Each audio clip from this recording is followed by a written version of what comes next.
नमस्कार, स्वागत है आप सभी का जी पंजाब हरियाणा हिमाचल पर। मैं मनोज श्रीवास्तव और आप देख रहे हैं रणभूमि। रणभूमि में आज बात केंद्र के दावों और वादों के बीच जारी किसान आंदोलन की। कृषि कानून पर जारी गतिरोध के बीच प्रधानमंत्री मोदी ने किसानों के खाते में 18,000 करोड़ रुपए ट्रांसफर किए हैं। साथ ही एमएसपी खत्म नहीं होने का दावा किया तो विपक्ष को खरी खरी भी सुनाई। लेकिन विपक्ष सरकार की नीति पर सवाल उठा रहा है, जबकि किसान कानून रद्द करने की मांग पर अड़े हुए हैं। ऐसे में सवाल सबसे अहम ये आखिर ये गतिरोध खत्म कैसे?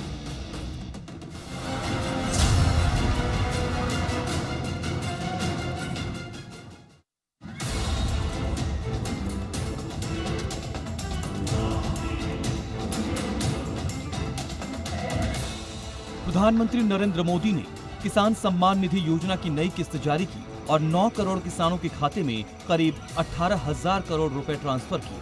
साथ ही हरियाणा समेत 6 राज्यों के किसानों से संवाद में दावा किया कि न एमएसपी खत्म होगी और न ही किसी भी सूरत में किसानों के हित असुरक्षित होंगे। वहीं केंद्रीय कृषि मंत्री और गृह मंत्री ने भी विपक्ष को नसीहत देते हुए किसान हित को सर्वोपरि बताया। आज एमएसपी पर रिकॉर्ड सरकारी खरीद कर रहे हैं। किसानों की जेब में एमएसपी का रिकॉर्ड पैसा पहुंच रहा है। जो आज किसानों के नाम पर आंदोलन कर रहे हैं, वो जब उनका समय था तब चुप मार करके बैठे हुए थे। आंदोलन को त्याग कर सरकार ने वार्ता का निमंत्रण दिया है। वार्ता पर आए और मुझे आशा है कि किसान इस बात को समझेंगे। 10 साल तक कांग्रेस की सरकार रही, यूपीए की सरकार रही। 10 साल में उन्होंने 60,000 करोड़ का ऋण माफ किया था। नरेंद्र मोदी जी ने 2.5 साल के अंदर ही 10 करोड़ किसानों को 95,000 करोड़ रुपया सीधा इसके बैंक अकाउंट में। केंद्र सरकार ने किसानों के हित को सर्वोपरि बताया है तो हरियाणा के किसान भी केंद्र सरकार पर भरोसा जता रहे हैं। इधर हरियाणा में किसानों आढ़तियों ने टोल प्लाजा फ्री कर अपना विरोध भी जताया, जिसे मुख्यमंत्री मनोहर लाल ने अनुचित करार दिया और बातचीत से हल का रास्ता दिखाया। लेकिन विपक्ष सरकार की नीति और मंशा पर सवाल उठा रहा है।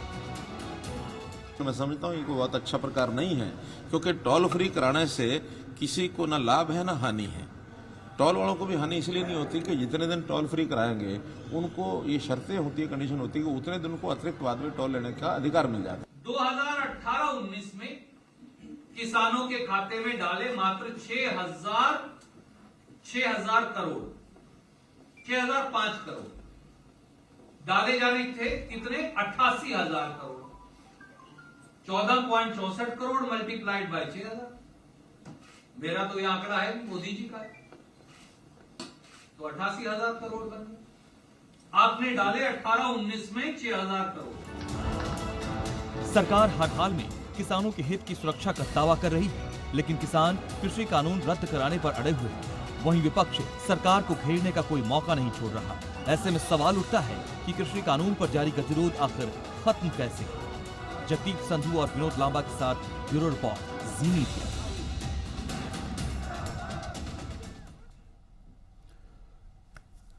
तो सरकार की तरफ से लगातार यह भरोसा किसानों को दिया जा रहा है कि न तो उनकी जमीन छूटने वाली है, न एमएसपी खत्म होने वाला है और किसानों का हित सर्वोपरि है। वार्ता के लिए हर वक्त तैयार हैं, आप आगे आए और गतिरोध को खत्म करने की दिशा में मिलकर आगे बढ़ते हैं। लेकिन विपक्ष आंकड़ों पर भी सवाल उठा रहा है और आंकड़ों की बाजीगरी करके सरकार को आईना दिखाने की कोशिश कर रहा है, ये चुनौती दे रहा है। इस पर हम चर्चा में आगे बढ़ेंगे और गतिरोध कैसे खत्म हो इस दिशा में भी हम इस चर्चा को आगे बढ़ाने की कोशिश करेंगे। हमारे साथ कुछ खास मेहमान इस डिबेट में शामिल हो रहे हैं, उनका तारुफ करा देते हैं कि हमारे साथ आज के इस डिबेट में कौन कौन लोग शामिल हैं। हम आपको बता दें कि हमारे साथ बीजेपी से वंदना पोपली हैं, बहुत बहुत स्वागत है आपका वंदना जी। हमारे साथ इस डिबेट में शामिल हो रहे हैं रमेश बामल साहब, कांग्रेस से आप हैं, बहुत स्वागत है आपका। और सूबे सिंह जी किसान नेता आप हैं, बहुत स्वागत है आप सबका। वंदना पोपली जी, जमीन नहीं छूटेगी, खुद प्रधानमंत्री कह रहे हैं, एमएसपी नहीं खत्म होने वाला है और किसान हित सर्वोपरि, तो फिर यह आंदोलन खत्म क्यों नहीं हो रहा? देखिए जयप्रकाश, आज सुशासन दिवस है, उसकी मैं पूरे देश और प्रदेश को बधाई देना चाहती हूँ। और आज 7वीं किस्त है जो किसान सम्मान निधि की है, किसानों के खातों में पहुंच चुकी है। 9 करोड़ किसानों के खातों में 18,000 करोड़ जो रुपया है सीधा सीधा पहुंच चुका है। आपको बताना चाहूंगी कि अभी तक 10 करोड़ 7 लाख किसानों के खाते में 96,000 करोड़ रुपया पहुंच चुका है और किसानों के लिए अगर कोई सरकार सोच सकती है तो मोदी सरकार ही सोच सकती है। लेकिन इसके बावजूद भी किसान जो है एक मांग को लेकर डटे हुए हैं और सरकार बार बार बुला रही है कि आप आइए, हमसे बात करिए, अगर आपकी कोई प्रॉब्लम है तो उसको हम सॉल्व करते हैं, अगर कोई मुद्दे हैं तो उस पर अगर बदलाव की जरूरत है तो हम बदलाव भी करते हैं। तकरीबन 9 मुद्दे ऐसे हैं जिसका जिक्र किया गया था।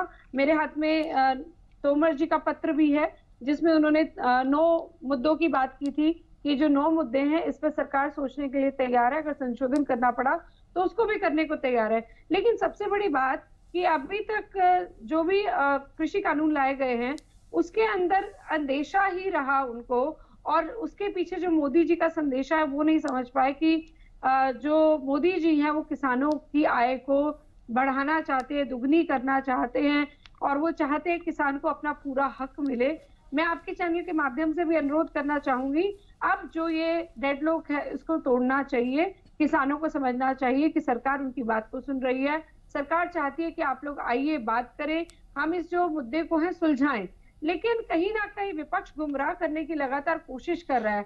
आप देखेंगे कि एक समय में ये बात थी कि कुछ एक मुद्दे ऐसे एमएसपी पर है, वंदना बोबड़े जी, वार्ता पर विपक्ष की सियासत क्या है इस पर बात करूंगा। इससे पहले रमेश बामल जी, सरकार जब इस तरह के गतिरोध के बावजूद किसानों के लिए इतना कुछ सोच रही है, इतना कुछ करने का दावा कर रही है, फिर आप सवाल क्यों उठा रहे हैं आंकड़ों के जरिए? मनोज जी, कितना कुछ क्या कर रही है सरकार? हाँ जी, मनोज जी बताएं तो सरकार किसानों के लिए क्या कर रही है? कि खुद प्रधानमंत्री ये कह रहे हैं कि एमएसपी हम नहीं खत्म होने देंगे, जमीन नहीं छूटने देंगे, ये प्रावधान है। तमाम मंत्री, विधायक, मुख्यमंत्री तमाम जो है वो कह रहे हैं अपने पद तक छोड़ने को राजी हो रहे हैं। आज 18,000 करोड़ रुपए से ज्यादा का अमाउंट ट्रांसफर किया गया है, फिर भी गतिरोध बरकरार है और आप सवाल उठा रहे हैं। मैं चाहता हूं उसके पीछे वजह क्या है? एक सेंटेंस में जवाब देना चाहूंगा। मैम एक मिनट, रमेश जी को मैं कंप्लीट करा लूं। रमेश जी का सवाल है ये, रमेश जी के लिए एक सवाल देकर उन्होंने छोड़ दिया। कम से कम आपकी तरह 1.5 रुपए का जो मुआवजा है वो नहीं दे रही है। आपको मालूम होना चाहिए, स्वामीनाथन की रिपोर्ट है, उसको हमने लागू किया। वंदना बोबड़े जी प्लीज सवाल रमेश जी को किया है, एक बार जवाब ले लूं। आप इनको बंद करें जरा। आऊंगा रमेश जी, प्लीज आगे। आप इनको बंद करें और रमेश जी आप बताइए। ना रमेश जी आप बताइए, आपकी बारी है, आपको समय मिला है। रमेश जी आप इनको बंद करें जी पहले। रमेश आप अपनी बात, वंदना जी थोड़ा संयम रखिए वंदना जी। जी रमेश, बंद कोई नहीं कर सकता। रमेश जी। मनोज जी, क्या हमारा देश जुमलों से चलता कि संविधान और कानून से चलता है? हमारा देश कानून से चलता है। और जब ये किसान विरोधी विधेयक लेके आए थे तो हमने और किसानों ने इनिशियल स्टेज पे एक डिमांड रखी थी कि आप इनमें संशोधन करिए, आप एमएसपी का प्रावधान करें और मंडी व्यवस्था की गारंटी दें कि जब भी अनाज बिकेगा किसान का तो वो मंडी में ही बिकेगा। यदि कोई व्यापारी जो एमएसपी रेट से ऊपर खरीदना चाहता है तो वो खरीद ले। और हमारा नेक्स्ट था कि ये कॉन्ट्रैक्ट प्रणाली है वो खत्म की जाए। उसके बावजूद भी इन्होंने इन बातों की तरफ ध्यान न देके मनमाने तरीके से बिलों को कानूनन दर्जा दिया गया, किसानों पे लाठी चार्ज किया गया। तो मैं आपके चैनल से माध्यम से मोदी जी से और कृषि मंत्री जी से डिमांड करता हूं कि जिस तरह किसानों को, खासकर पंजाब के किसानों को आतंकवादी कहा गया और इनको यह कहा गया कि इनकी फंडिंग है जो वो चाइना और पाकिस्तान से हुई, तो देश से माफी मांगे, किसानों से माफी मांगे। और सिख समुदाय, जब भी देश के ऊपर कोई विपत्ति आई है तो सिख समुदाय ने हमेशा अपनी बलिदानी दी है। और आज फिर सिख समुदाय और हरियाणा दोनों स्टेट के जो जमींदार हैं अपना धरना देके उस ठंड में बैठे हुए हैं, कड़ाके की ठंड में। और हमारे प्रधानमंत्री, सर किसान खुद कह रहे हैं कि हम सिर्फ किसान हैं, आप कह रहे हैं सिख हैं और अलग तरीके के किसान हैं। एक मिनट मनोज जी, बात सुनिए मेरी। मैं क्यों ना बोलूं सर, किसान खुद कह रहे हैं कि हम सिर्फ किसान हैं, आप कह रहे हैं सिख किसान हैं और दूसरे किसान हैं। सुनिए मेरी, सर विद ड्यू रिस्पेक्ट, मेरी बात सुनिए मनोज जी। आपने मेरा channel, I am not a layman Manoj ji, I am not a layman, I am advocate, I know the law. और आप मुझे सुनेंगे पूरा, जो मेरा बनता है मैं चैनल के माध्यम से रखूंगा।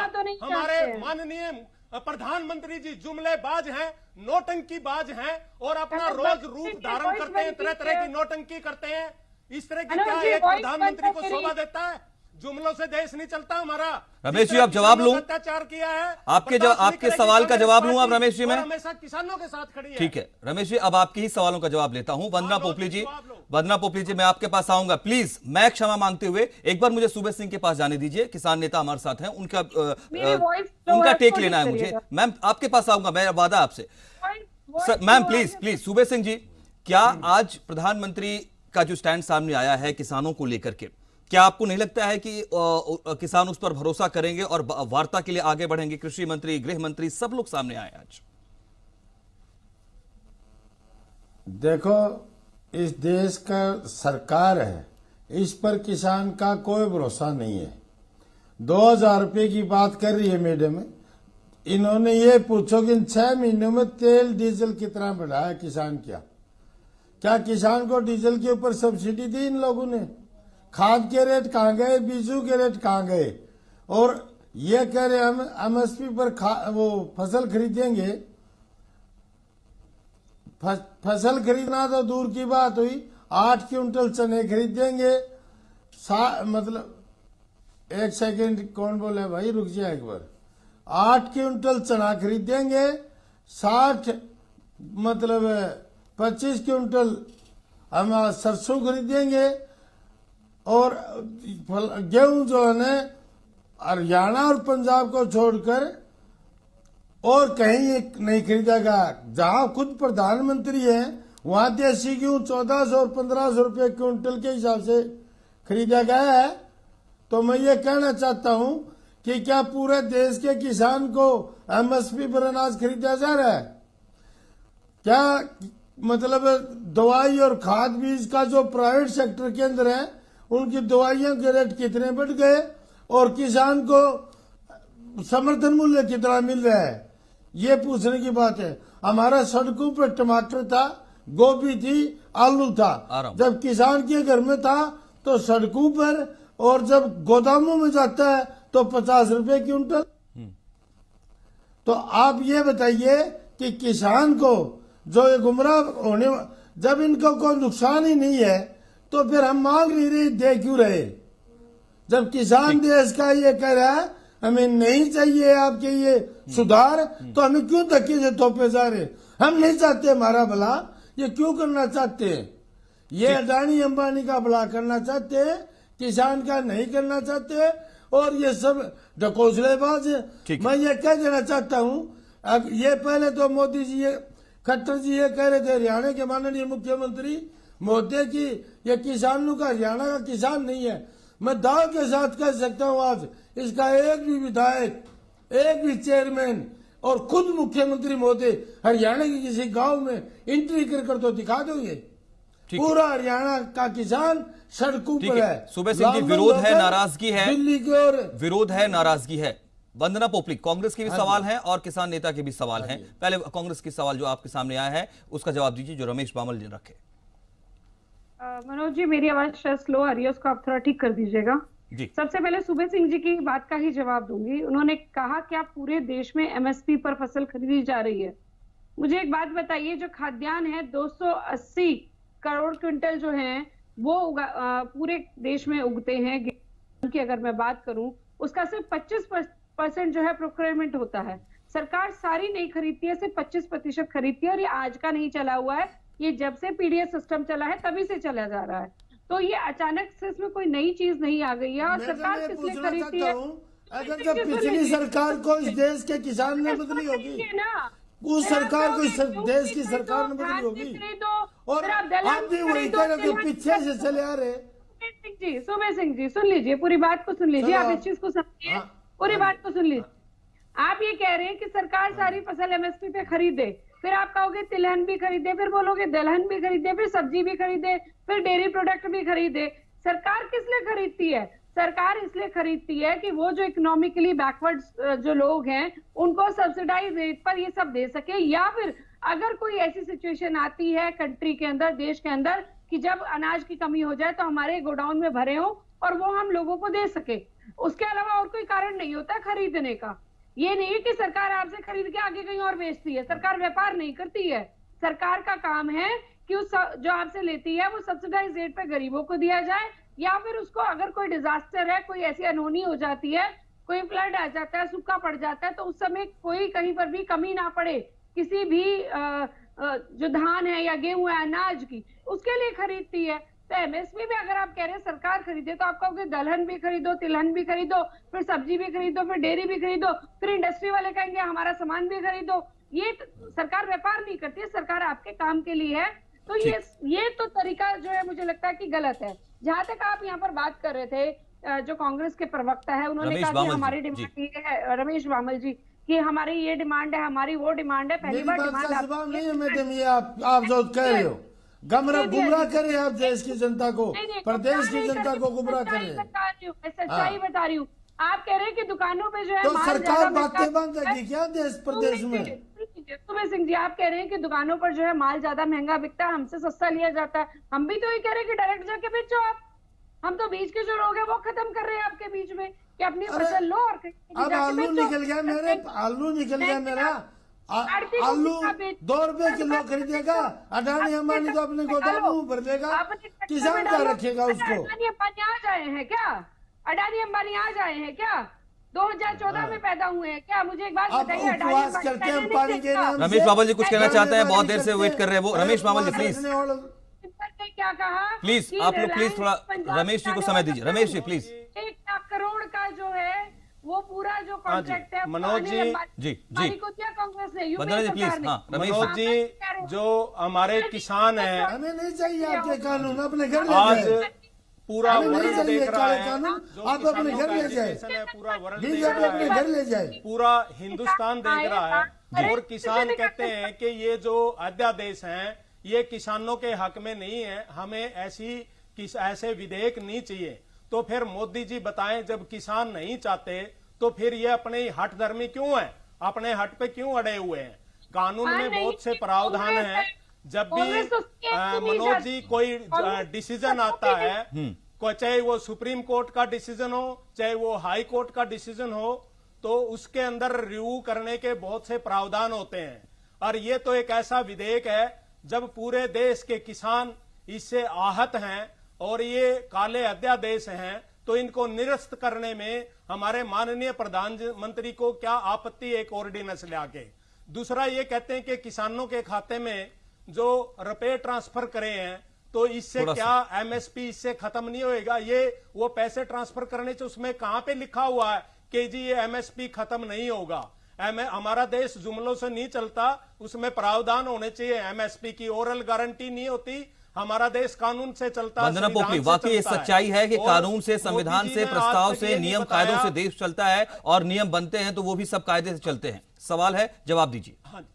मैं भी यही कह रही हूँ कि कानून और नियमों से चलता है। सरकार को मनोज जी, यदि डिसीजन है, डिसीजन माननीय अदालत से भी हो सकता है, सर्वोच्च न्यायालय से भी गलत हो सकता है, तो उसमें रिव्यू करने के अधिकार होते हैं और उसको जजमेंट को भी स्क्रैप कर देती है सुप्रीम कोर्ट। रमेश जी थोड़ा सुन लीजिए, बेसिकली गलत है, उसको वंदना जी को मैंने मौका दिया। रमेश जी उसको स्क्रैप भी कर देते हैं। तो मैं सिर्फ एक ही बात कहूंगा मनोज जी, मेरा तो ये आखिरी कमेंट्स है, मैं आपको बता दूं कि ये जो हमारा देश आज जो चलाया जा रहा है, इसको 2 आदमी चलाते हैं और 2 आदमियों के लिए चलाते हैं। वो जुमला 2 हमारे, 2 हम और 2 हमारे, मोदी जी और अमित शाह जी। अमित शाह जी जो एक क्रिमिनल बैकग्राउंड के जो हमारे गृह मंत्री हैं, हम किसान आंदोलन पर बात कर रहे हैं और मैं कतई नहीं चाहता हूं कि डिबेट को एक रत्ती 1 इंच के लिए भी किसी भी तरीके से डाइवर्ट करूं। हम टू द पॉइंट रहेंगे sir, please with due respect. Vandana Pokhale, जवाब दीजिए कानून को लेकर, कृषि कानून को लेकर। प्रोसीजर का जवाब दे देती हूँ मैं आपको कि जो यहाँ पर आप बात कर रहे हैं कि एसडीएम जो है वहाँ जुडिशियल उसके पास पावर होती है, लोकल जुडिशियल पावर होती है उसके पास। एसडीएम तक हमने उसको जरूर रखा था क्योंकि हमने उसको बाउंड किया था कि 20 दिन के अंदर जो है इसका सोल्यूशन होना चाहिए। हम जुडिशरी को बाउंड नहीं कर सकते हैं, लेकिन किसानों की बात मानते हुए हम भी कह रहे हैं कि अगर किसान जाना चाहता है, कॉन्ट्रैक्ट में अगर लगता है कि कहीं पे गड़बड़ हुई है तो वो कोर्ट में भी जा सकता है। आप पुरानी बात बार बार दोहरा रहे हैं कि सरकार तो इस बात के लिए पहले से मान चुकी है कि अगर इसको जुडिशरी के अंदर लाना है तो हम तैयार है इसमें। तो ये बात करने की नहीं है। किसानों को जुडिशियल रिव्यू की बात नहीं कर रहा हूँ मैं किसानों की जुडिशियल रिव्यू की बात नहीं कर रहा हूँ। मैं सिर्फ कानूनों को वापस लेने की बात कर रहा हूँ कि कानून वापस लिए जा सकते एक ऑर्डिनेंस ले आके। मैं ये कहता हूँ कि कानूनन गलती किसी भी न्यायाधीश से भी हो जाती है और उस कानून को रिव्यू किया जाता है। इसी तरह ये जो अध्यादेश आए हैं मैं इनको भी ये कहता हूँ कि एक ऑर्डिनेंस ले आके इनको रद्द किया जा सकता है। गलती किसी से भी हो सकती है, तो इसमें कोई ये महसूस करने की बात नहीं है कि जी हमने तो अध्यादेश ला दिया और अब हम तो थूक के चाटने वाली बात, हम तो इनको वापस नहीं कर सकते। मैं ये नहीं कहता कि हम एसडीएम के पास जाएंगे और इसकी जुडिशियल रिव्यू की बात करेंगे। एसडीएम को कोई पावर नहीं है इस तरह की कि वो किसी भी अध्यादेश को कंसीडर करे और उसको रिव्यू करे। ये सिर्फ एक पार्टी है जिसने ये अध्यादेश गलत लाया है। किसान आहत है, वो नहीं चाहता ये अध्यादेश रहे और इसमें जो जुमला देते हैं कि इनकी आय दोगुनी हो जाएगी, इस तरह की बेतुकी बातों से किसान को बरगलाया नहीं जा सकता। ठीक है रमेश जी, मैं थोड़ा जवाब लूं वंदना पोपली जी से। Ramesh ji please Vandana Popli please. रमेश बामल जी ने बोला कि मेरा ये आखिरी कमेंट है। आते ही तो आप एंकर को धमकाते हैं, फिर आप मेरे से ऐसे बोलते हैं, फिर बोलते हैं मेरा आखिरी कमेंट है, फिर बोलते ही चले जाते हैं। दूसरों को भी तो सुन लीजिए ना। मेरी एंकर के साथ हमेशा ड्यू रिस्पेक्ट। नहीं चलिए इन बातों को छोड़िए, एक गर्मा गर्म बहस में ऐसी बातें हो जाती है। ठीक है सर प्लीज फोकस रहेंगे हम लोग अपनी बात पे। वंदना पोपली जी प्लीज। सुनिए, आपने अभी बात की कि कानूनों को कैसे वापस लिया जाए। आपसे प्रोसीजर नहीं पूछना क्योंकि कानून वापस भी नहीं हो रहे हैं। फिर उसके बाद आप बोलेंगे सीए वापस लो, फिर आप बोलोगे 370 मेरे को आपकी भी सलाह नहीं है कि आपसे नहीं पूछना। आपकी भी सलाह की जरूरत नहीं है मेरे को। You are nobody to dictate me. You are nobody to dictate me. आप राहुल गांधी नहीं, आपको कोई हक ही नहीं मेरे को डिक्टेट करने का कि मेरे से पूछने की। आपके पास बहुत ही अनुभवी एडवोकेट है, आप उनकी सलाह लीजिए। मैंने जो सलाह देनी थी दे दी है। आप इस तरह की बात नहीं कर सकते मेरे से। बोलते हैं आप प्रवक्ताओं से ऐसे बोलते हैं, आपको तो बैठने का हक ही नहीं है चैनल पर। गतिरोध यहाँ खत्म नहीं हो रहा है। गतिरोध बहुत बड़े मुद्दे को लेकर खत्म करने की है। एक टेक आप दोनों से इजाजत लेकर एक प्रतिक्रिया सूबे सिंह से। सूबे सिंह जी सर देख सूबे सिंह जी, आपने सुना बीजेपी की तरफ से भी ये स्टैंड बार बार है कि संशोधन गुंजाइश हर वक्त रहती है। कांग्रेस की तरफ से भी ये बात आ रही है कि कोई अगर ऐसी स्थिति बन रही है तो उसमें सुधार या उसको वापस लेने की बात हो रही है तो आप कीजिए। यानी एक बीच का रास्ता हमेशा खुला हुआ है, क्यों ना 2 कदम आगे बढ़ लें। सूबे सिंह जी। सर जी मैं ये बता देना चाहता हूं, बीच का कौन सा रास्ता? जब हम बर्बाद करने के लिए एक विधेयक लाए, बीच क्या है? तीनों विधेयक वापिस एक बार वार्ता के लिए आगे तो बढ़िए। आप लोग बिल्कुल ही वार्ता खत्म कर चुके हैं, संवाद खत्म है सर। एक और कोशिश कीजिए। हम वार्ता नहीं जी, आप हाँ जी आप हमारी तरफ से आप वार्ताकार हो और ये तीनों विधेयक वापिस ले लो और ये तरह बिजली का विधेयक जो लाए और दूसरा जो पराली जलाने का, दोनों विधेयक ये खत्म कर दो और काले कानून वापिस ले लो। हमारा कोई झगड़ा ही नहीं है। ये जो बहस के अंदर बहन जी बैठी है, इसे ये पूछ रहे बहस करने के लिए आगे किसानों के मुद्दों के ऊपर 1 एकड़ में कितना बाजरे का बीज डाला जाता है, मूंग का डाला जाता है, मुझे लगता है सूबे सिंह जी, मुझे लगता है कि करने के लिए बतौर सरकार बीजेपी की तरफ से तमाम बातें रखने की कोशिश वंदना जी ने की है और एक विपक्ष के तौर पर बेहतर आईना दिखाने की कोशिश बहुत शानदार तरीके से रमेश बामल जी ने भी की है और आपने भी अपनी खुली बात रखी है। लेकिन गतिरोध है और इसको खत्म करने के लिए तमाम कोशिशें आगे भी होती रहनी चाहिए, ये उम्मीद की जानी चाहिए ताकि ये गतिरोध खत्म हो और किसान सर्वोपरि है रहे, हमेशा रहे। ये न सिर्फ सरकारें न कोई पार्टियां, ये पूरा देश चाहता है कि किसान सर्वोपरि है और यही उम्मीद देश को है। बहुत शुक्रिया आप सभी का हमारे साथ इस डिबेट में शामिल होने के लिए। तो किसान ही सर्वोपरि है और वाकई इसको रहना भी चाहिए। ये न सिर्फ सियासी दायरे में बननी चाहिए और न ही सरकारों के बीच में इसको बांधना चाहिए। इसको आगे रखने की कोशिश हर ओर से होनी चाहिए। उम्मीद करनी चाहिए कि यह गतिरोध भी जल्दी खत्म होगा। आप सभी का बहुत बहुत शुक्रिया हमारे साथ रणभूमि में शामिल रहने के लिए। नमस्कार।